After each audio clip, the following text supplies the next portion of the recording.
I'd invite you to rise in body or spirit and join in our gathering song.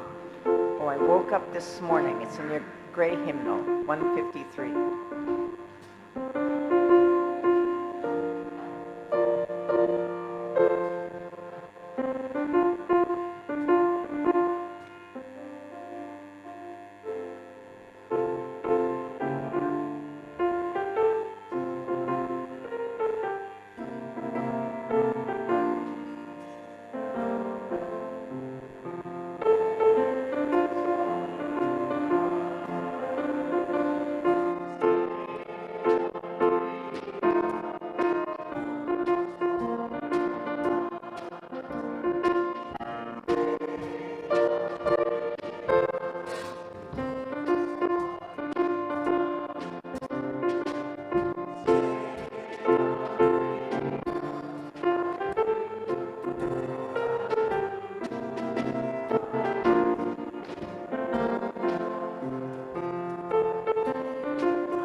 That was a gentle and beautiful way of waking up. We're almost there. I am so glad you woke up and are joining us here at CVUUS. I am Liam Battjes. I have the opportunity to be the worship associate this morning, and we have the privilege of having two worship leaders this morning. One is our amazing interim pastor, who we love dearly, Reverend Tricia Hart, and Mark, who's a longtime friend of this congregation, we love dearly as well. Mark Ewart is also with us to help us as a congregation listen to each other and shape a future together. So it's really a privilege to have you here leading us in worship. Now, before we begin, I appreciate that CVUS begins worship by acknowledging that we have gathered this morning on the land of the Western Abenaki, also known as the people of the Dawn Land. So they woke up in the morning. Generations ago, European colonizers seized their land and claimed it as their own for their own purposes, and today we continue to benefit from this. We don't always know what to do in response to these systemic injustices that we've inherited, but I can invite you to at least take the first two steps. First, acknowledge the hurt. Second, listen deeply. That when we acknowledge that we're gathered on the Abenaki land, it is an invitation to listen deeply to what that means to them and what it means for us. And we're focusing today on listening. And listening to the other is a beautiful way of growing spiritually and shaping a beloved community. Oh, this is a wild thought. Yesterday, we listened to each other at the Pride Parade. Oh my goodness. And we invited other people to gather with us. We welcomed them in. And it wasn't a bad way to wake up either. So this is the chant. This was our third annual Pride Parade, which means we're just getting the hang of it. And there were hundreds of people marching down Main Street, and somebody realized that there wasn't any sound. So they were like, just start yelling. So we're like, woo, woo, woo. And you can only go woo, woo, woo for a certain amount of time, right? Because before it goes, ah, ah. And so I made up this chant that I think is a good welcome to worship too. And we'll try it. It goes like this. You be you, I be me, we'll love you, whoever you may be. Okay? That was the chant we did over and over as we went down the street as UUs. Okay? It's got UU hidden in it. Okay? Starts with you be you, I be me, we'll love you, whoever you may be. You be you, I be me, we'll love you, whoever you may be. You be you, I be me, we'll love you, whoever you may be. Yeah, welcome. It just says what we want to be. Oh, excuse me. You also want us to go on. So you didn't come here to listen to announcements. A few housekeeping announcements, though. You might want to switch your devices to worship mode, because that helps us listen to each other. Second, if you want to write down a milestone or passage, a joy or concern in your life, there's these yellow cards. You can put them in the offering plate, and we can share then something that you would like us to hear. If there's something that you don't mind sharing, but you don't want everybody to hear, it's a personal concern, there's pink cards, and we will connect you with a caring person of our community so that they can listen to you of what's on your heart and mind. Fourth, thank you to Matt Britton and Jennifer Cohen and Jon-Jon Marsh. It's a privilege to listen to you. And fifth, that was enough listening. Now it's time for you to join me in the chalice lighting. So, Mark, if you would light the chalice, and if you would join me in our words, our chalice lighting words as they appear on the screen. As Unitarian Universalists, we see love at the center. May this chalice light remind us of the wisdom we share with all beings and the world around us.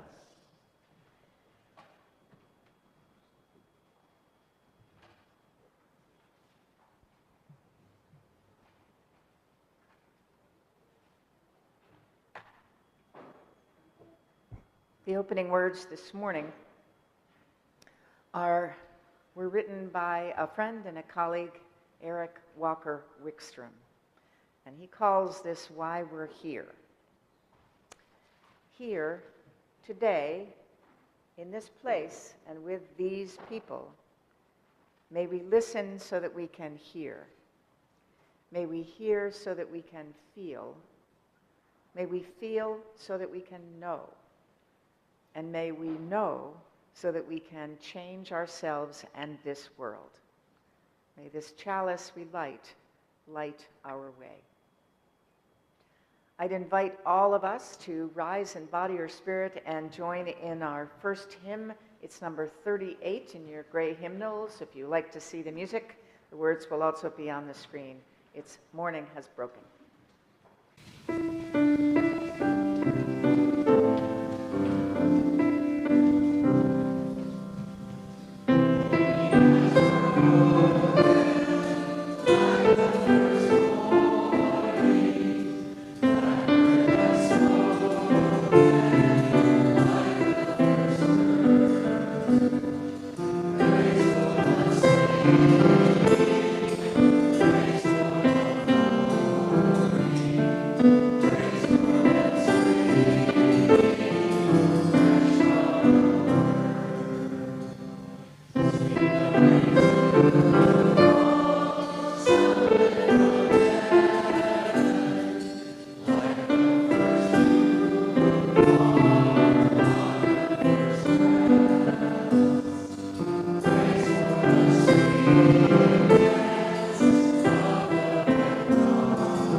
As we head into our time for all ages, where we're going to tell some stories, Mark and I want to introduce again my friend, Mark Ewart. Mark and I met in something like 2000, tell me again. 16, okay, well, he's going to make you do the arithmetic. So 16 years ago, I was already working as part-time. I was a minister, but I was working part-time as a stewardship consultant. And stewardship consultants help congregations do something big, and in a variety of ways that you'll hear some about today. So I was already on this team, and Mark joined in. And that program doesn't exist at the UUA in the way that it used to. There is still a group that Mark helps to lead called Stewardship for Us, yes, with a couple of U's in there, in the way that we have of doing that. But back in the early 2000s, there were a group of 6 or 7 or 8 of us we only got together once a year in January for a retreat in Boston. The rest of the time, when we were working with congregations, we were just being sent around the country to meet with congregations, which was endlessly fascinating and challenging to do. But in January, when we got together, we learned a lot of things, and my recollection is that we were also very good at disagreeing with each other about the finer points of what happens, why stewardship matters in congregations, but I learned at least as much from those disagreements, from our colleagues, and from listening to myself say something and then wondering about it. I don't know how many of you are also, like me, extroverts who think with our mouths open. It's not always a charming trait, but it is one of the ways that I know what I think I know, and one of the ways that I learn too. So Mark is a dear friend, a very talented stewardship consultant who now has more years of experience than I do. I'm really delighted that he's here, and I kind of like getting together with him because I look forward to the things that we may not completely agree about, which is also a good thing. So,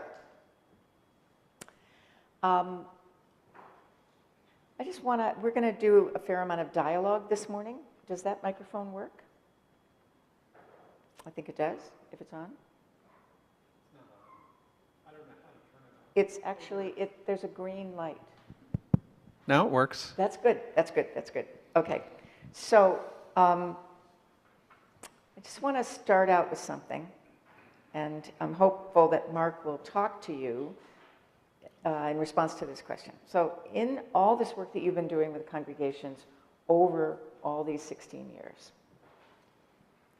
how have children been involved in some of those stewardship campaigns? Do you have any stories to tell?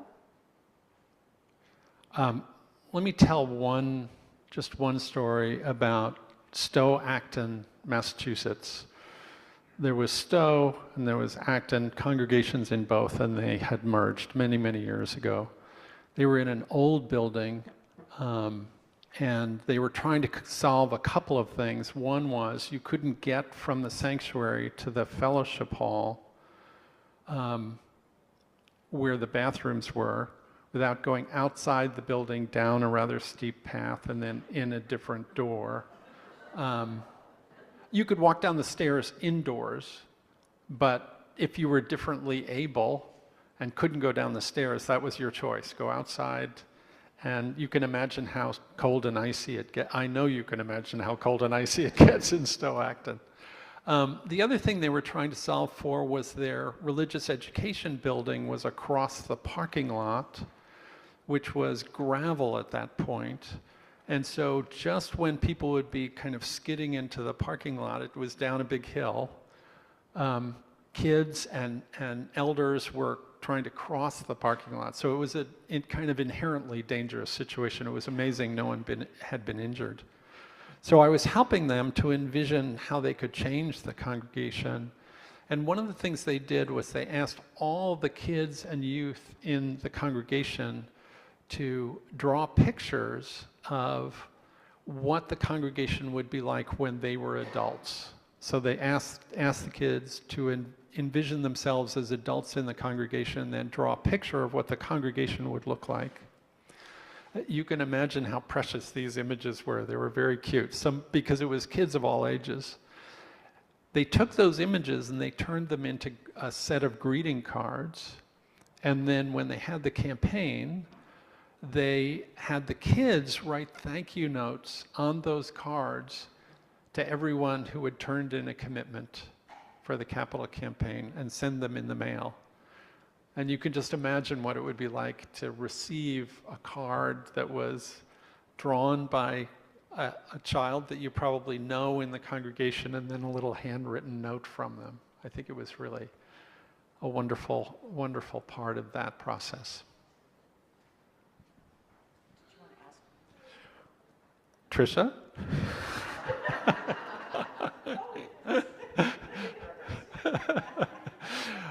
When have you had an experience when the kids were really involved in this process?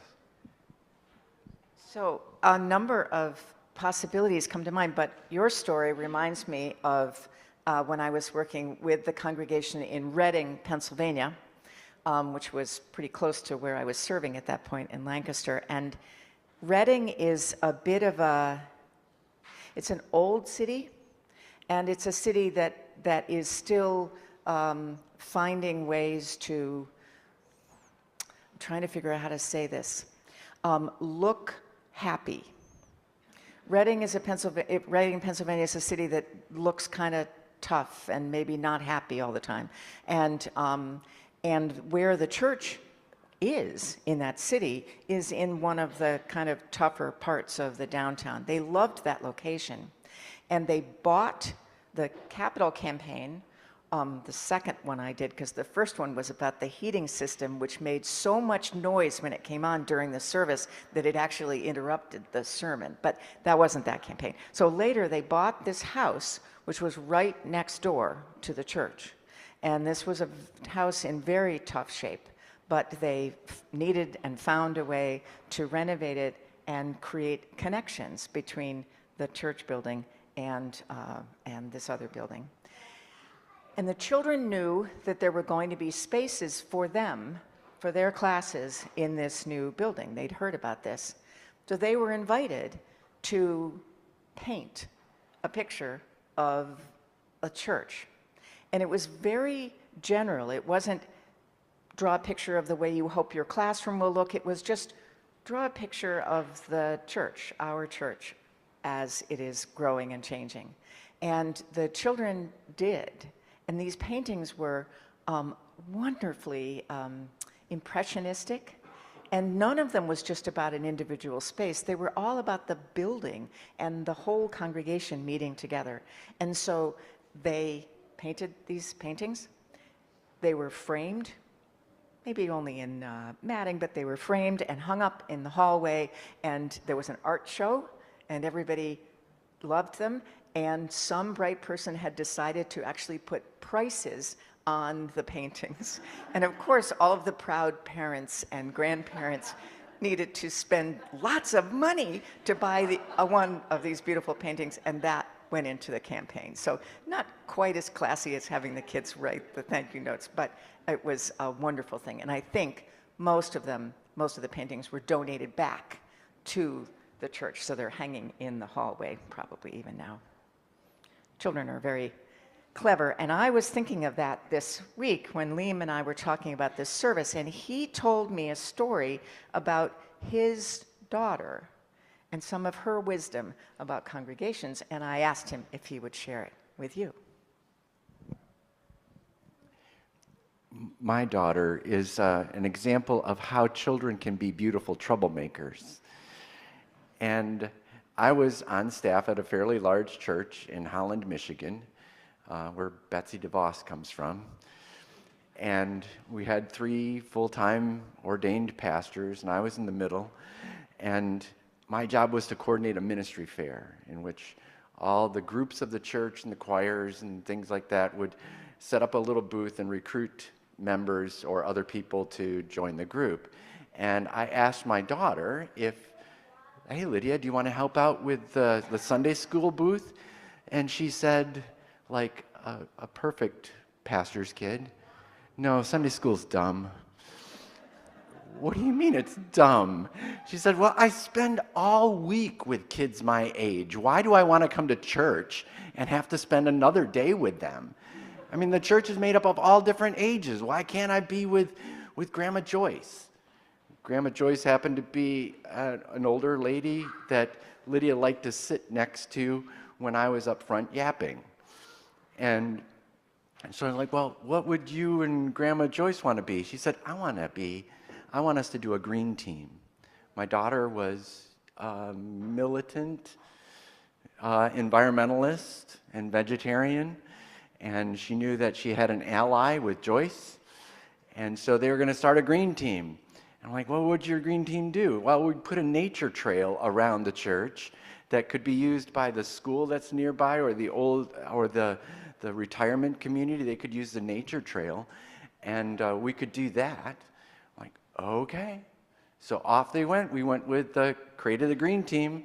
Every other Saturday, we worked together, and we built the nature trail and a groups building course, and on a hot day, Joyce and Lydia went into the church's kitchen and made lemonade for everybody, and there they got into more trouble.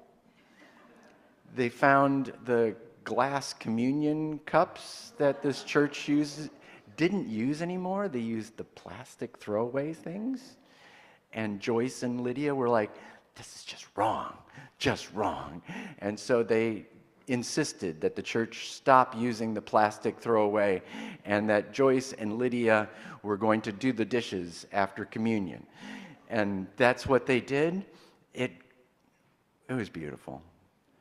Fast forward 15 years, a life that went all over the place, and Lydia finishing her childhood in Australia, and finally, after 15 years, coming back to Michigan to visit.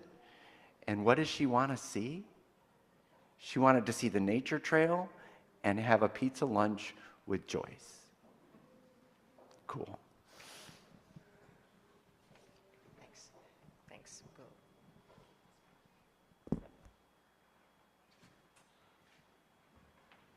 So I'm betting that some of you are thinking of stories that you know about children who are wise.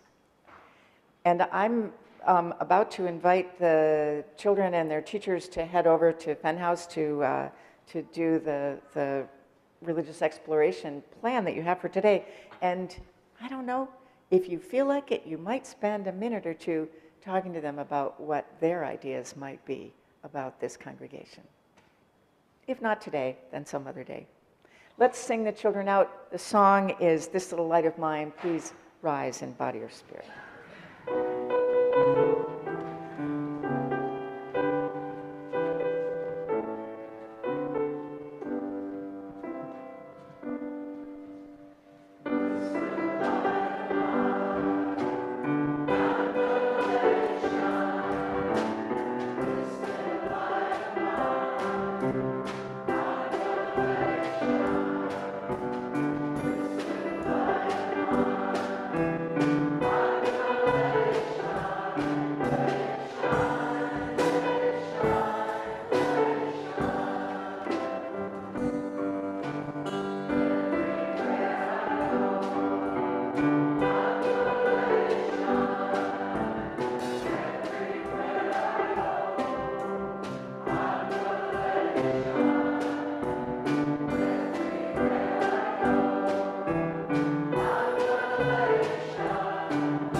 We take some time in the middle of our service together to highlight just a few of the pathways to connection, as they are called here at CVUUS. I do want to make sure that you had a chance to notice that on the other side of the order of service is a list of pathways to connection. Not all of the details, there's more information about all of it on the website and in the blast, but that gives you a sense of things. I want to give an update on the crop walk, which happened, is it only last Sunday? Seems longer ago. It was very successful. Many thanks to Marnie for not only coordinating it and being a cheerleader, but also reporting on it. The total dollars donated from people in this congregation as of this minute is $1,140, but it is not too late. If you would like to make a donation to help the work of the crop walk, which reminds us that there are people who are hungry, and we can make a difference. So it is not too late. Marnie's right there. Raise your hand. You can still talk to her about making a donation. I also wanted to call attention to a wonderful new thing. There are 2 new chairs in the sanctuary and 2 downstairs just like it that are for people who need more space to sit comfortably so they can move in the building. And I want to thank Mary Hadley for making those happen. Of course, if you don't want a big chair, you could always go for this chair. It's a little smaller, but it's been a lot of fun. It's been great to ride around in. So, Liam, there are new people here who may not know you well and wonder whether we always have you ride the tractor in. So this actually is a way of remembering the Radical Love Exchange, which is coming up in just a few weeks. That it is a tractor that was given to me by my uncle when I was 5 years old. And it's so heavy and sturdy, it still works. And I can't sell it because that feels like sacrilegious. But I can't just hold on to it forever. It would be great if somebody else could find a grandchild or if they wanted to ride it. It's been through a lot of miles. But the radical love, the theme is radical love for all ages. And so to think about another generation is a great way to build that intergenerational community.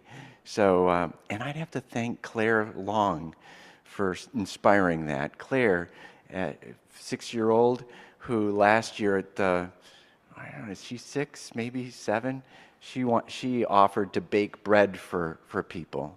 And she made amazing bread, but it was her gift to older people. And so this was another way of making those intergenerational connections. So if people are thinking right now about something they have in the barn or in the garage or in the basement that they think they want to share, what do they do? Oh, next week is the last week for your donations. It can be a thing. It can be a game night. It can be a sledding party with hot cocoa. Just think creatively and let it come from who you are and to how you might love somebody or care about people of another generation. Thank you. Thank you. And as we pause in the middle of our service, we remember that we take up an offering every week as well, to remember that the congregation exists because people believe in it and want it to exist and share generously, and also because it's the best way we know of to gather some financial resources for organizations often very close by that are doing the work in the community that our values remind us is important. The donee this month for our shared offering is the Vermont Abenaki Artists Association, which highlights and creates opportunities for visual artists and writers and dancers to be in the community so that their artistry can be shared with the whole state. And it's a wonderful idea, and it's wonderful that they're making it real. So donations this morning will be shared with the Artists Association, the Abenaki Artists Association, so your gifts will make a difference. The offering will be collected, and we're going to have some wonderful music while that happens. Just a reminder, and again, for those of you who are new, after the collection, but while we're still enjoying music and being together, we'll sing together the song From You I Receive, To You I Give. It's number 402 in your hymnal if you need the words. But what Jen and I are working together to try to make happen is that she will play it through once so that everybody can hear the tune, and so that before you have to think about singing to, you can stand up or turn and make eye contact and smile at somebody. This congregation cares a lot about being on time, and so the singing and the standing and the looking all happens at the same time most Sundays. So today we can maybe slow it down just a little bit. We'll try. This morning's offering will now be most gratefully received.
few yellow cards. Marnie, thank you to everyone for your open hearts and action as we live in times of need. Crop walk walkers on a beautiful Sunday afternoon last Sunday, and all of you who donated toward hunger, local and abroad, thank you very much. This past week was National Coming Out Week, or was it National Coming Out Day was on Friday. And so I talked a person that I used to call Dale into coming out with his real name and put in this. I'm told that Dale's first name was always Jeff, but his parents, when they were walking their neighbor's dog was named Jeffrey. And so they wanted to make a distinction between Jeffrey the dog and Jeffrey their son. And so they started calling Jeffrey Dale to avoid getting confused with a dog, and he's been wearing the moniker ever since. So Jeff writes, I'm told that this is coming out week, so I am coming out with my real name, Jeff, not Dale, which is my middle name. I have always preferred Jeff and decided that better later than never. I'm going to ask you to call me Jeff. Jeff. Yes. We love you, Jeff. I'm going to start with this one because I wrote it and it leads to this one. Thank you to Elio, Poppy, Jesse, Mike, Gordon, and a host of others for coordinating and supporting the Mid-Pride event yesterday. CVUUS was at the heart of being a welcoming and affirming and colorful presence in our community. It was something that just touched my heart. It chokes me up. And so Elio also writes, thank you to all who came to Pride. Feels so wonderful to belong to such an affirming tradition. Yesterday was a hit with 800 attendees. Special thanks to those who put in extra care and made yesterday a reality. So thank you.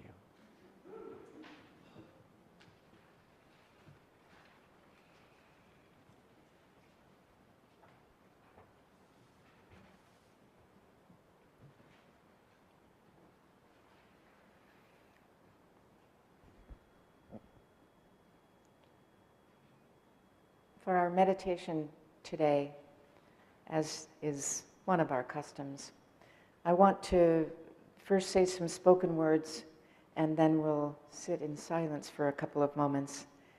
And I decided that the words I wanted to share with you are words that I read last week as a call to worship. They're from Adrienne Marie Brown. She writes, do you already know that your existence, who and how you are, is in and of itself a contribution to the people and place around you? Not after or because you do some particular thing, but simply the miracle of your life. And that the people around you and the places have contributions as well. Do you understand that your quality of life and your survival are tied to how authentic and generous the connections are between you and the people and the place you live with and in? Let us be together for a moment in the not quite silence we make together.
some words of wisdom from Margaret Wheatley, from the book Turning to One Another.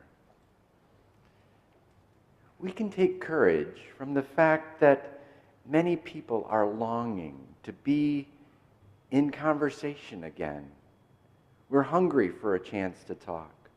People want to tell their story and are willing to listen to yours. People want to talk about their concerns and their struggles. Too many of us feel isolated, strange, or invisible. Conversation helps end that. I find it takes just one person to have the courage to begin a conversation. It only takes one because everyone else is eager to step in and find their chance to talk. They're just waiting for someone else to begin it. And they're not quite as brave as you are. Where can we find the courage to start a good conversation? The answer is found in the word itself, courage. Courage comes from the old French word for heart, cœur. We develop courage for those things that speak to our heart. Our courage grows for things that affect us deeply, things that open up our hearts. Once our heart is engaged, it's easier to be brave. We only need enough courage to invite friends into a good conversation. Large and successful efforts to change start with conversations among friends, not with those in power. It starts with, some friends and I were just talking the other day. Change doesn't happen from a leader announcing a plan. Change begins from deeper inside a system. When a few people notice something they will no longer tolerate or respond to a dream of what's possible, we just need to find a few others who care. So start a good conversation.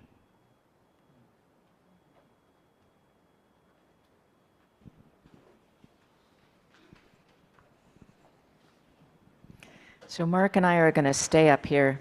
You can stand up if you want, or we can sit down. I may at some point. Okay, not yet. I think I want to start, Mark, with a question about why you do this.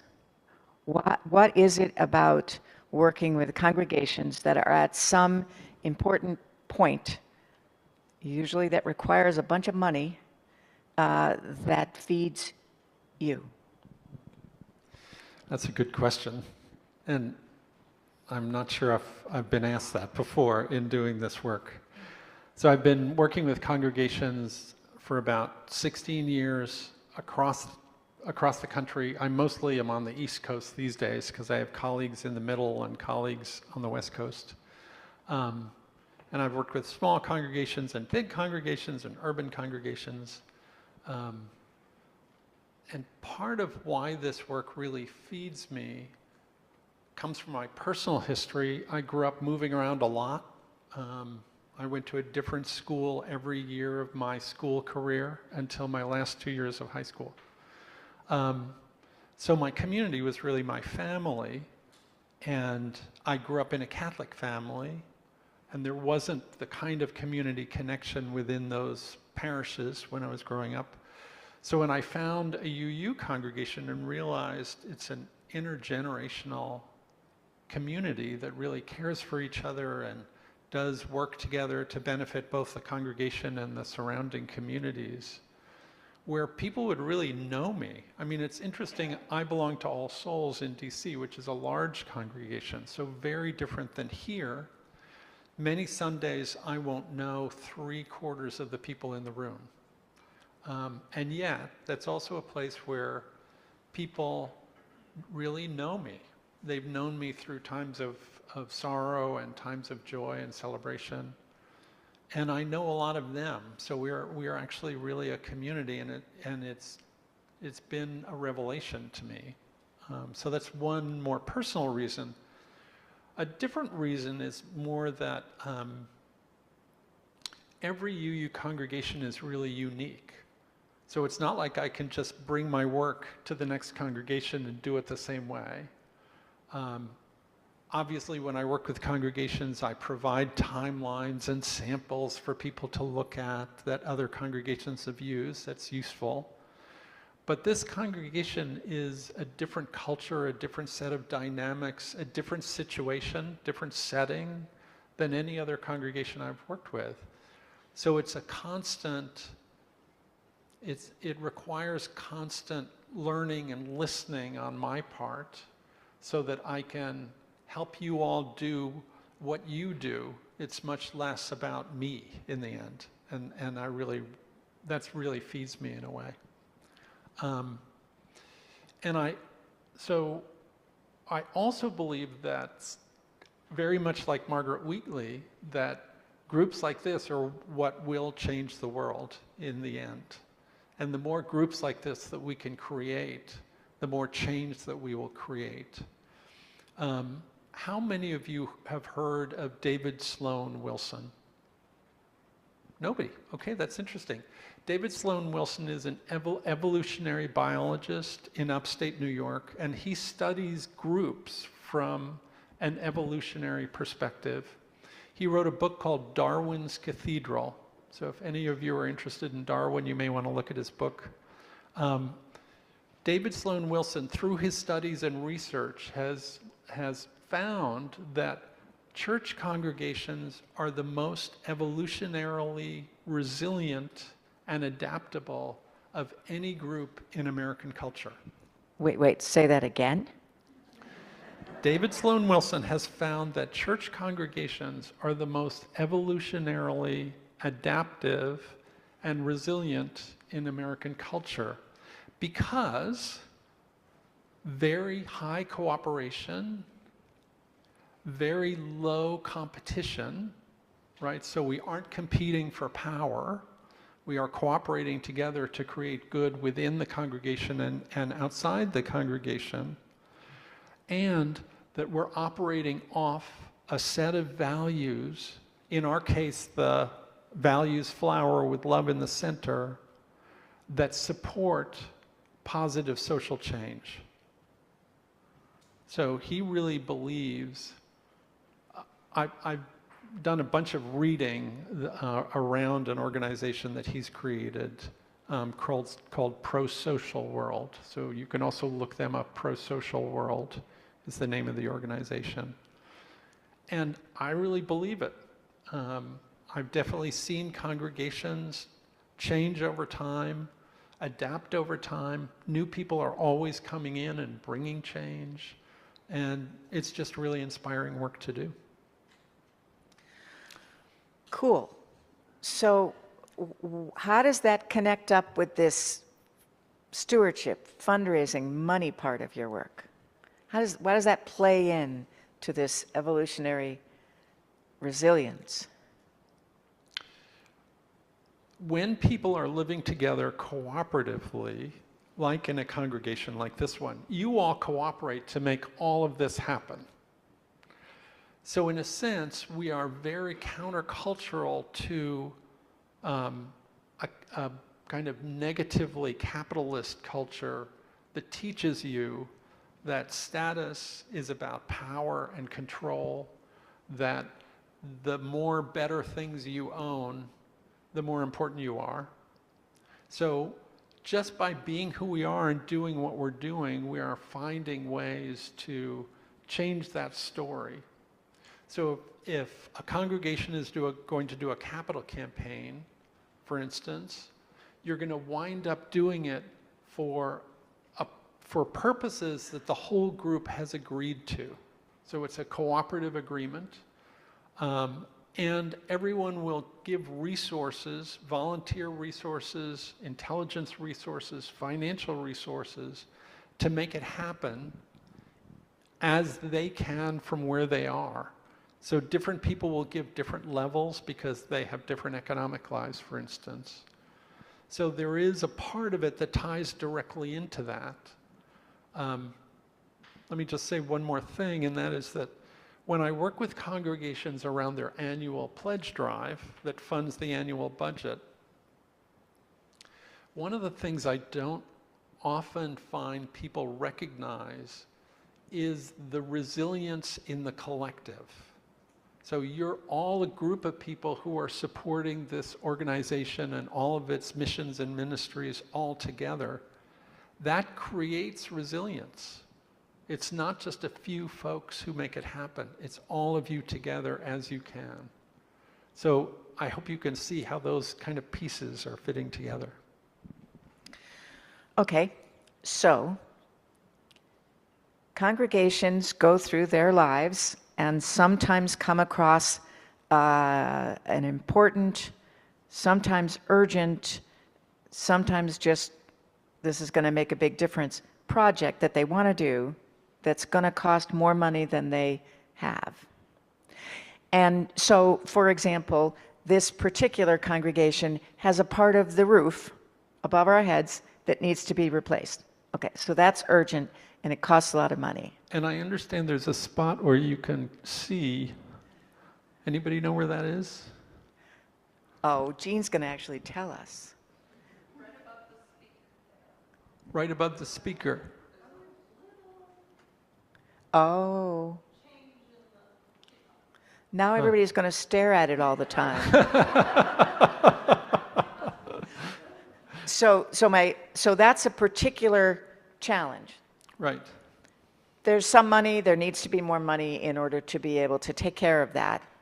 So why can't we just say, hey, here's what the cost is, contribute what you can?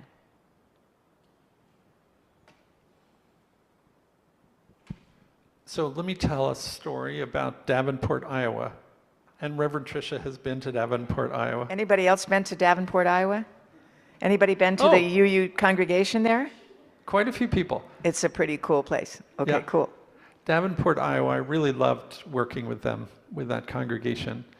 They, over years, whenever anything needed to be fixed, they'd approach a couple of different members in the congregation and ask for the funding.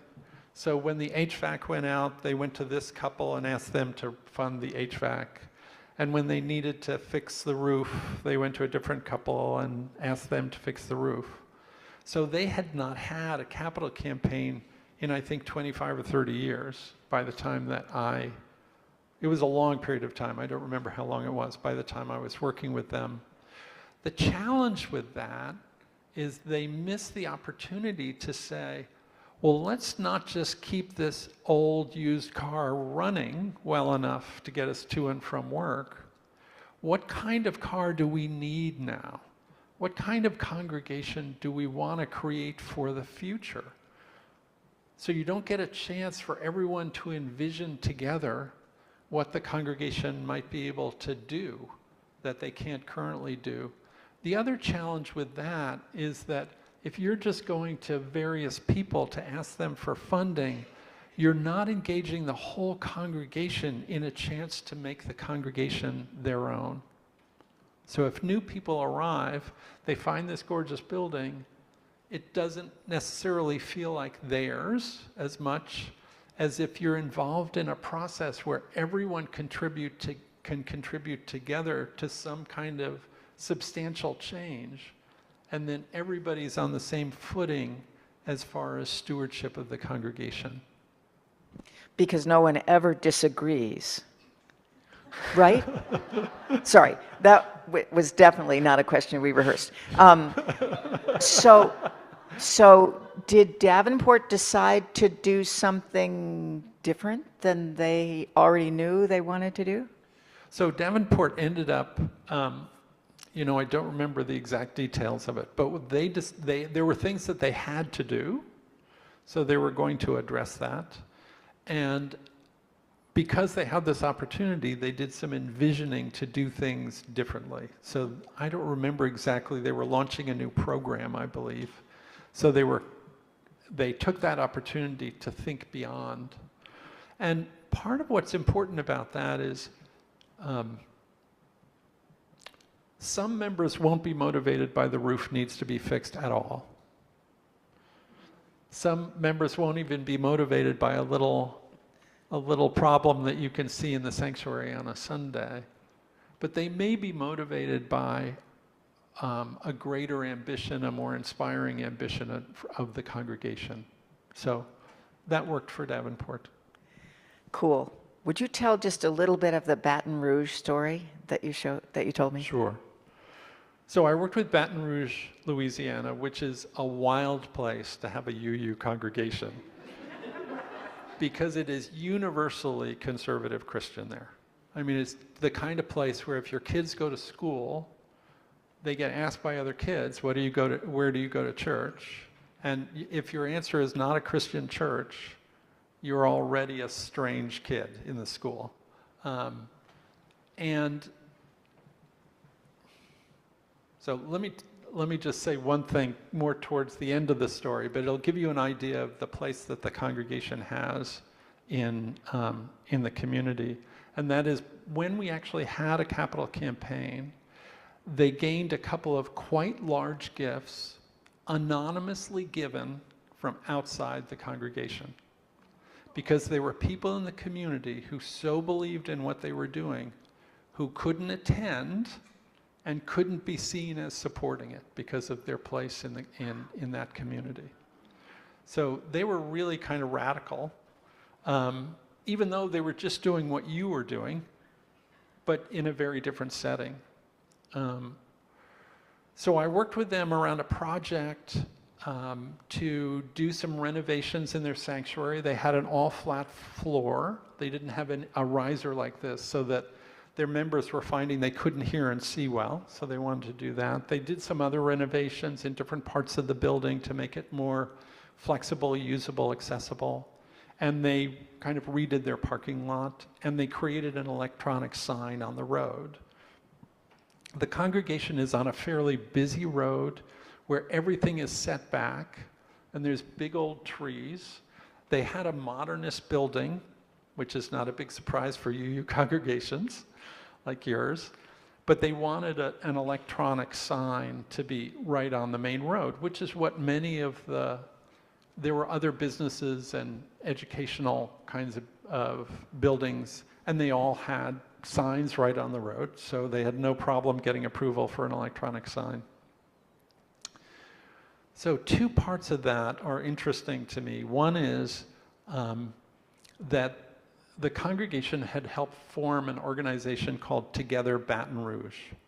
And Together Baton Rouge gathers together nonprofit leaders and also ministers and other faith leaders from different denominations all over the community, and they would try to address social and environmental problems in Baton Rouge together, which is hence the name. And one of the things they discovered during this process of working with me is that their new project would allow them to convene this group, which they'd not been able to do before. They were always in some kind of borrowed space, and they were kind of itinerant. So on the other side of this project, they started having a monthly breakfast for Together Baton Rouge. So every month, nonprofit leaders and faith leaders would come together and work on problems in the community. They had speakers, they had government representatives come and talk to them. They would figure out actions that they wanted to take. And it really seemed to make a big difference in the Baton Rouge community. It also prepared them for hurricane response. So when they had a really big storm, they already had this connected network that they could help people in the community and help each other along. The other thing I would mention is that I think they underestimated the response to their electric sign.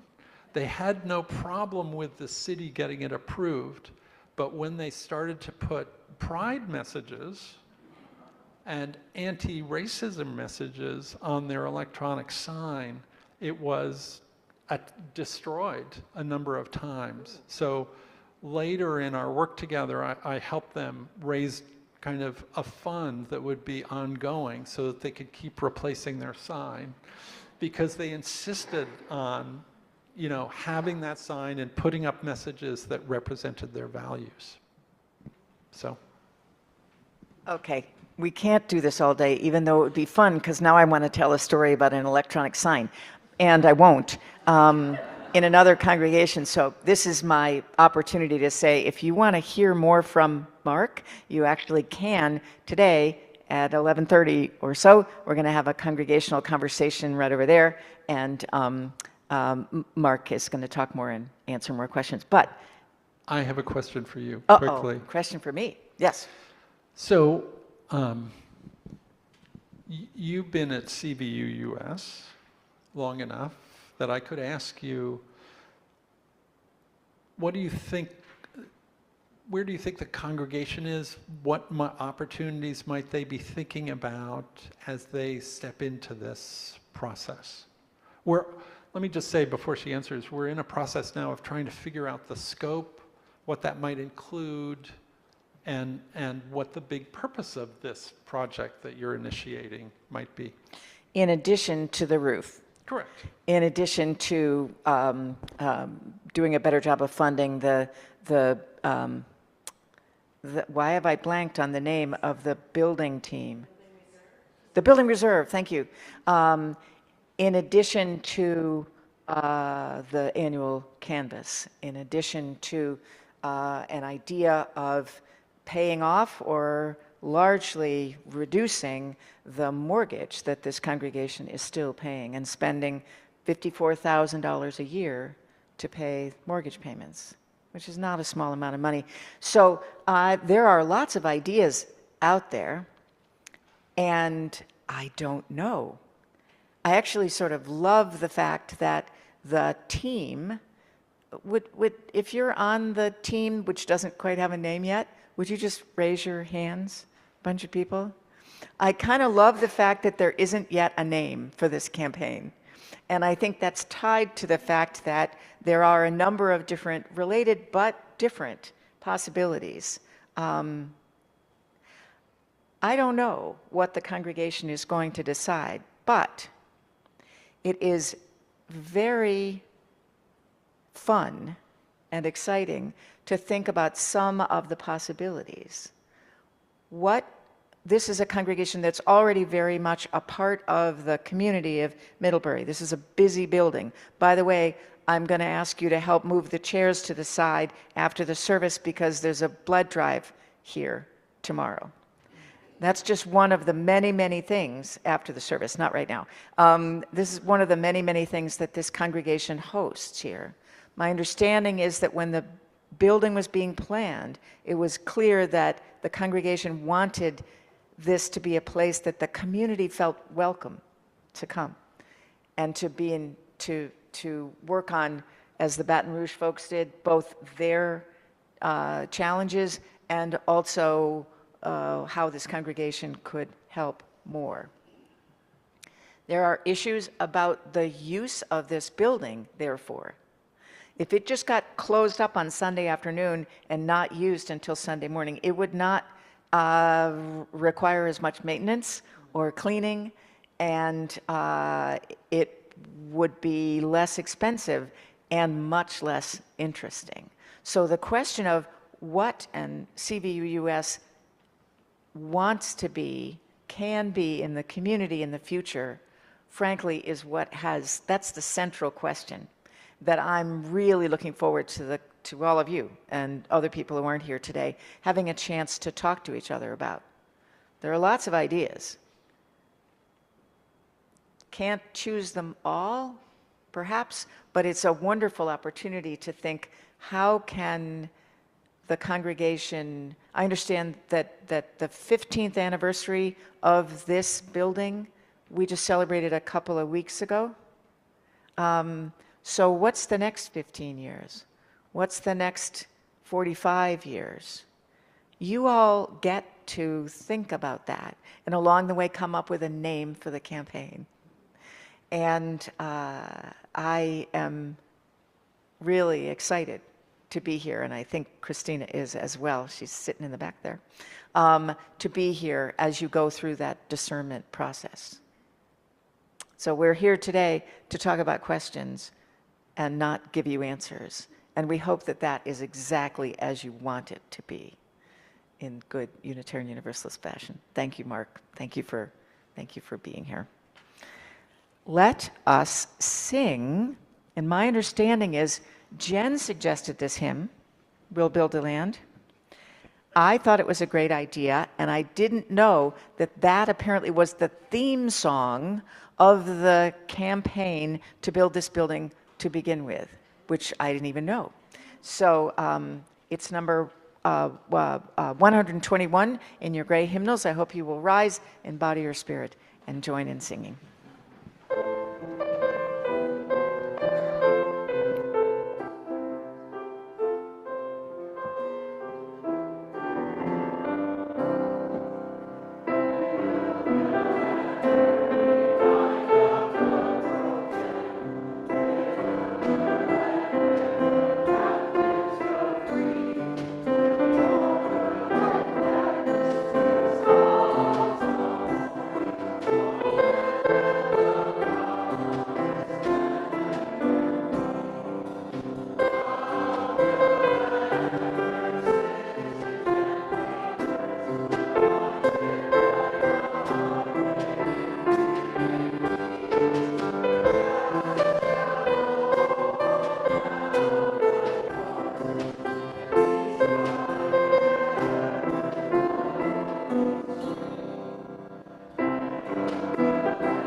Thank you.